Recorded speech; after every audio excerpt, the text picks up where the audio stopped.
আসসালামু আলাইকুম রহমতুল্লাহ বরকাতুহু। তে বন্ধুগণ, আশা করি আল্লাহ পাকের রহমতে সকলেই সহি সালামত আছেন। তে কবি গাজী আক্কাস আলী ইউটিউব চ্যানেলের পক্ষ থেকে আপনাদের সকলের প্রতি রইল একান্ত আন্তরিক শুভেচ্ছা ও ভালোবাসা। তে বন্ধুগণ, এখন আপনাদের সামনে যে গুরুত্বপূর্ণ বয়ানটা রাখবার চেষ্টা করব, বয়ানটার নাম হলো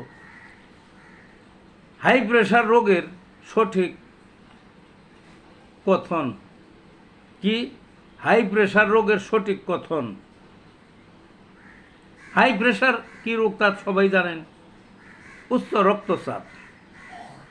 উচ্চ রক্তচাপ, এই উচ্চ রক্তচাপ খুব খারাপ জিনিস, জীবনকে পঙ্গু করে দেয়। বুঝলেন না?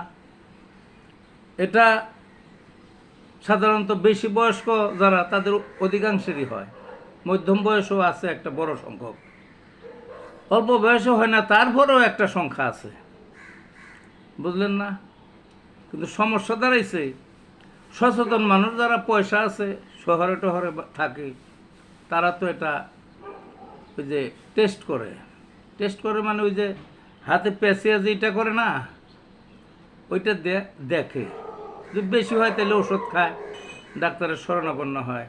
কিন্তু গ্রামের কৃষক অনেকে আছে লেখাপড়া নাই, মূর্খ বা কিছু বুঝে টুঝে না। বুঝলেন না? শুধু খাইতে যাইতেই আছে, জীবন ভরে কাজ করতেই আছে। মূর্খ ছাড়াও কত আছে লেখাপড়া আলাদা, সাথে চলছেই, বয়স হয়ে গেছে, কোনোদিন খোঁজ খবর নেই, হঠাৎ স্ট্রোক করে বসলো, জীবনটা পঙ্গু হয়ে গেল। যদি বেশি মাত্রায় স্ট্রোক হয় তাহলে মারা গেল, অল্প মাত্রা হইলে এক সাইড প্যারালাইজ হয়ে গেল, আর একটু যদি অল্প হয় তাইলে ওই তাড়াতাড়ি তখন হাসপাতালে নিয়ে যায় আর কি। তখন ওই তারপরে জীবনটা খুব কষ্টের কাটে আর কি। বুঝলেন না? স্মরণ শক্তি কমে যায়, চুপচাপ বুন্দার মতো বসে থাকে। বুঝলেন না? কাজেই শহরেই হন গ্রামেই হন, একটু বয়স বাড়লে দয়া করে সবাই ওই মাঝে মাঝে ওই যে এগুলো তো সহজ, ওই যে অ্যালোপ্যাথিকের যে এই যে চিকিৎসালয়গুলি থাকে বা হোমিওপ্যাথিরও চিকিৎসালয় কত কোনো জায়গায় আছে, বা কিনা হলো হইতে পারেনি, আর কত অল্প দামেই পাওয়া যায়। তো এগুলোতে মাঝে মাঝে মাপার ব্যবস্থা করবেন, একটু দেখবেন কত আছে। এই একটা কথা গেল প্রথম। তারপর আসি আসল কথায়, চিকিৎসায়। আমি হোমিওপ্যাথিকের ডাক্তার, কিন্তু আমি সঠিক কথা বলি, সবাই জানেন। এই কখনো হাই প্রেশার রোগীর জন্যে হোমিওপ্যাথির উপর আস্থা রাখবেন না।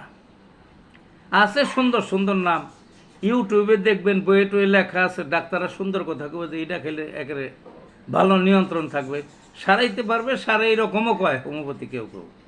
ইউটিউবে দেখবেন, ওই যে একটা চ্যানেল আছে আপনার আগরতলার, কি ভট্টাচার্য, এইরকম একটা নাম আমার খেয়াল নাই, এরকম আরও আছে, 6 মাস খেলে একেবারে জন্মের মতো সারবে, একেবারে আর কোনোদিন খাইতে হবে না, ইত্যাদি ইত্যাদি। ওষুধের নাম বলো হোমিওপ্যাথিকের, ওই নামে ওষুধ আছে, আছে তো, রাহুল ফিয়া বলে। এছাড়াও আরও কিছু ওষুধ আছে, বুঝলেন না? কিন্তু আসলে কাজ হয় না যে জিনিসটা বলতেছি। কাজে হাই প্রেশার যারা আছে, কোনো ক্রমে হোমিওপ্যাথির উপর বিশ্বাস রাখবেন না।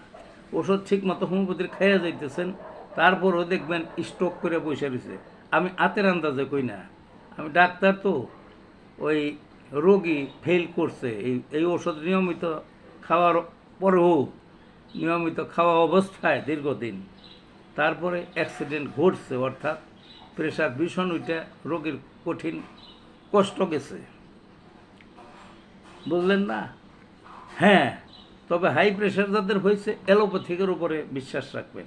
রোগ সারবে না, তবে নিয়ন্ত্রণ করবে।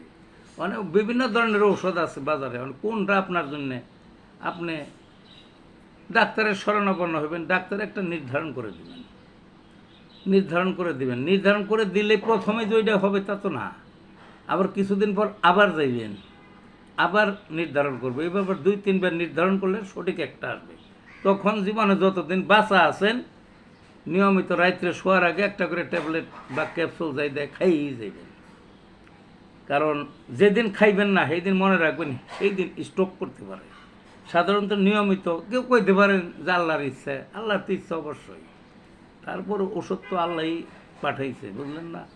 ওষুধের জ্ঞান মানুষের আল্লাহই দিচ্ছে। কাজেই যাদের হয়েছে তারা অ্যালোপ্যাথিকের ডাক্তারের অনুযায়ী, ডাক্তারের নির্দেশনা অনুযায়ী একটা করে ট্যাবলেট শোয়ার আগে খাইবেন। যদি না খান, স্ট্রোক হওয়ার আশু সম্ভাবনা, মানুষকে দেখেছি, রোগী দেখেছি, ওই দিন হয়তো এগুলা খায় নাই, পরে কি হয়েছে, পরে জীবনের মতো পঙ্গু হয়ে গেছে, ঘরে বেরিয়ে গেছে, প্যারালাইজ হয়ে, বা মারা গেছে, বা অন্য জটিল সমস্যা হয়েছে। তে ভালো থাকুন বন্ধুগণ।